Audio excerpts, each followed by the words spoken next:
नमस्कार, आप देख रहे हैं BBS न्यूज़ और मैं हूं आपके साथ दिवाकर सिन्हा। तो इस वक्त हम मौजूद हैं उत्तर प्रदेश के जनपद बाराबंकी में। यहाँ पे हमारे साथ एक साहब हैं, जुड़े हुए हैं, जो कि ये सतनाम पंथ से जुड़े हुए हैं। तो आइए हम इनसे बात करने की कोशिश करेंगे और इनसे जानने की कोशिश करेंगे आखिरकार ये कैसे जुड़े और क्या इनका कोई रिश्ता है सतनाम पंथ से या उनके ये वंशज हैं, क्या है। तो सबसे पहले आपका स्वागत है हमारे चैनल में। ठीक है, धन्यवाद साहब। ये बताइए, जो आप हैं, आप सबसे पहले तो ये जो सतनाम पंथ से आप लोग जुड़े हैं, कब से जुड़े हैं? एक बहुत दिनों से हमारे परिवार के हमारे बाबा दादा पहले से जुड़े हैं, माता पिता और हम खुद, हमारे परिवार है, सब लोग इसी से जुड़े हुए हैं। सुनने में आया है कि ये जो है कि जो सतनाम पंथ है, जो है कि इनके आप लोग वंशज हैं। हाँ हाँ, हैं वंशज, दूर से हैं, मतलब सगे नहीं हैं लेकिन हैं वंशज। अच्छा। हाँ, क्योंकि हमारे बाबा बाहर से यहाँ आए। अच्छा, कहाँ के रहने वाले थे आप? हम लोग थाना बड्डूपुर के पास एक गांव है, हिदायतपुर सिपहिया बोलते हैं गांव की भाषा में। हिदायतपुर सिपाह को सिपहिया कहा जाता है। वहीं के हैं हम लोग, मूल निवासी। हमारे बाबा यहाँ पे आ गए थे ससुराल में। अच्छा, जो ये सतनाम जी थे महाराज जी, इनका जो है कि इनके बारे में आप कुछ बताइए हमारे। ये हमारे जो जगजीवन दास साहब हैं उनके वंशज हैं। अच्छा। और ये संतों में जो है हमारी सतनामी संस्था में बड़े संत माने जाते हैं।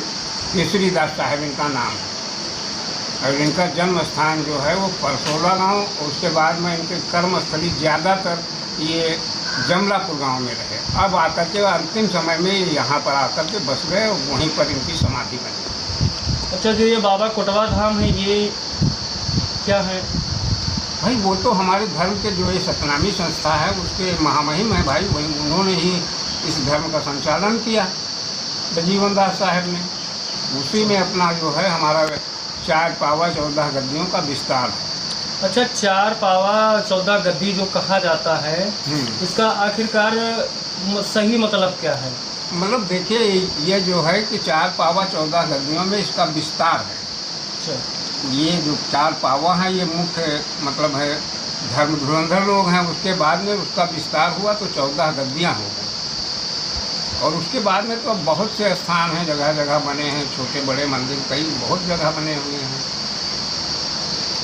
अच्छा, ये बताइए, जो मतलब ये बाबा जगजीवन साहब थे, तो वहाँ पे बाबा कोटवा धाम के नाम से प्रसिद्ध हुए। हाँ। तो उसके बाद में जो ये अपना जमलापुर में, ये क्या उनकी गद्दी है कि ये पावा है? नहीं, ये पावा गद्दी नहीं है, क्योंकि पारिवारिक संबंध है, इसलिए पावा गद्दी से विरक्त है। अच्छा, विलुप्त है। हाँ, पावा गद्दी से इनका कोई सरोकार नहीं है, क्योंकि ये पारिवारिक संबंध थे, इसलिए इनका पावा गद्दी से कोई सरोकार नहीं।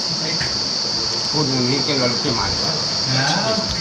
अच्छा, ये बताइए, जो ये आपके जो जिनके आप वंशज हैं, जो आपके पूर्वज थे, जी, इनके बारे में आप जनता को और हमारे दर्शकों को इनके बारे में और क्या बताना चाहेंगे? अब बताना यही भाई, हम लोग जिस संस्था से जुड़े हैं उसी के विस्तार के लिए हम लोग सोचते हैं, और जो हमारे भक्त लोग हैं इन्हीं के बारे में बताया जाता है।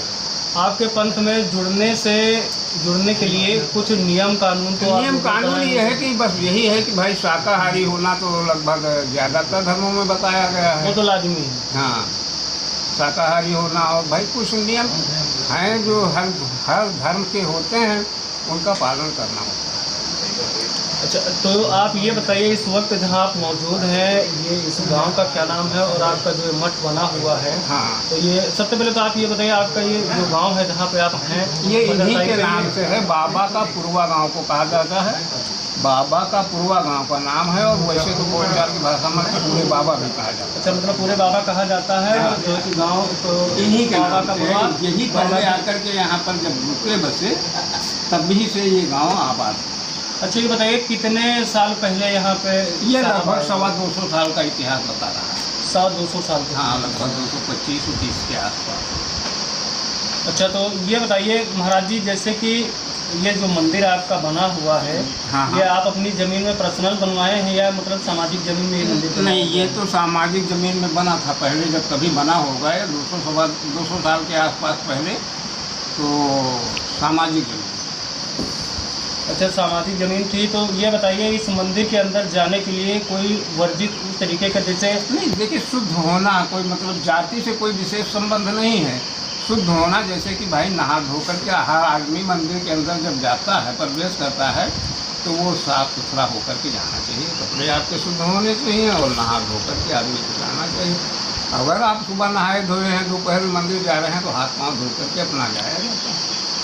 नहीं, वो तो सही है कहीं तक कि मतलब कि अगर किसी भी धर्म मंदिर हो या मस्जिद हो या गुरुद्वारा चर्च कहीं भी हो, हाँ। अगर स्वच्छ नहीं है तो मंदिर मस्जिद जाना ही नहीं चाहिए। वर्जित है। वर्जित। मगर सबसे बड़ी बात ये है कि ये मैं आपसे पूछना चाहता हूँ, और जो कि ये आपका जो मंदिर है, तो कहीं कहीं ये है कि मतलब कि वहाँ पे कुछ हाँ, जो कहीं दलित महिलाएं जात के नहीं जा हैं, सकती नहीं, हैं। जो दलित जात के हैं उनको नहीं, ऐसा कुछ वर्जित- नहीं। हमारे वहाँ तो खुद दलित जात का जो है वो जमलापुर में एक पुजारी है, एक छोटा सा मंदिर बना है अलग, बड़े मंदिर से, वहाँ पर पुजारी है।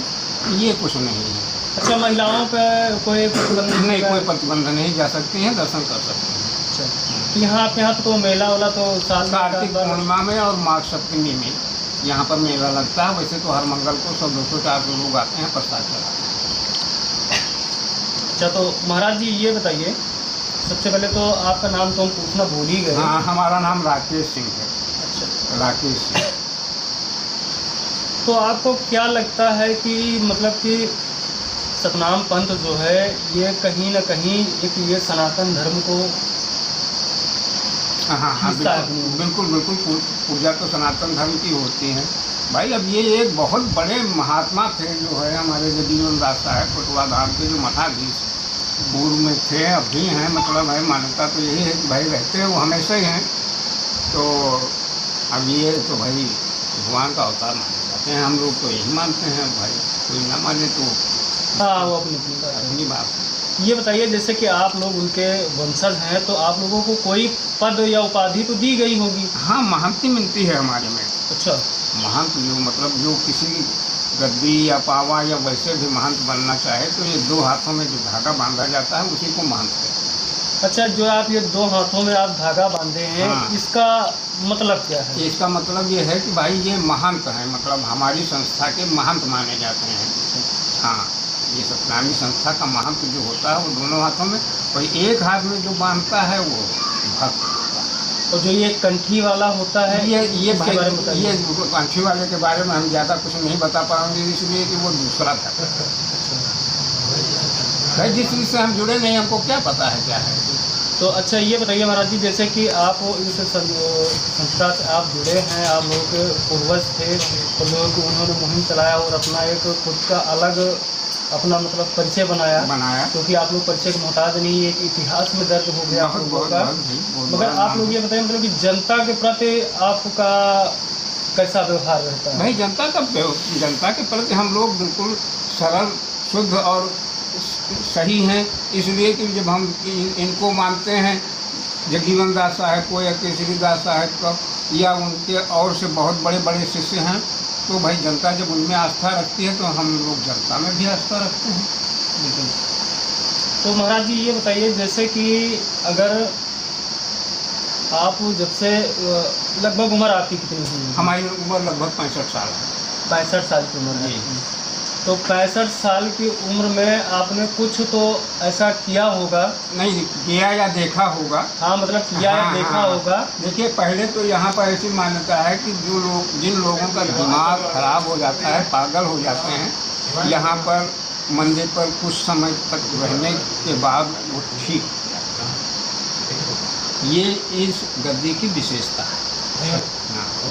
तो मतलब कि इससे पहले भी जो आपके पूर्वज थे, तो उनमें कुछ ना कुछ तो शक्तियाँ भगवान ने दी ही होंगी, तभी तो जाकर कभी तो मतलब ऐसा होता है। ये संत शिरोमणि थे। देखिए, इनकी एक कथा हम आपको बहुत जल्दी में बता देते हैं। एक बार आपके हथौंदा से बारात गई थी, जो हथौंदा स्टेट है, तो वहाँ पर कुछ लोगों ने कहा कि भाई हमारे आपके बीच में तब किलो नहीं शेर चलता था, 1.25 शेर सोने का हिसाब किताब बाकी है।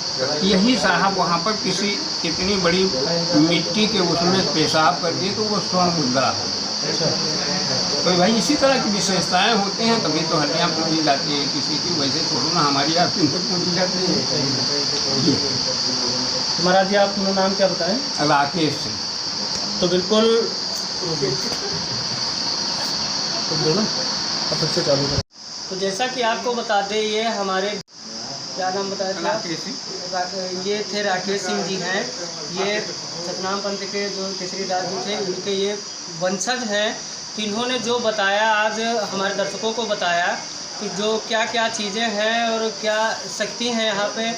तो जैसा कि ये महंत जी जो हमारे बीच में थे, जिनसे हमारी बातचीत हुई, इन्होंने बताया कि अगर कोई पागल हो जाता, मंदबुद्धि अगर कोई इस तरीके का होता है, अगर मंदिर के अंदर आता है तो वो यहाँ से ठीक हो जाता है। तो जैसा कि आपको बता दें, 14 गद्दी 4 पावा का जो सवाल था, आज हमको इसका जवाब मिला है। और हमारे बीच जो महंत जी जुड़े थे, उन्होंने बताया कि 14 गद्दी 4 पावा का अर्थ और मतलब क्या होता है। तो बने रहें हमारे साथ।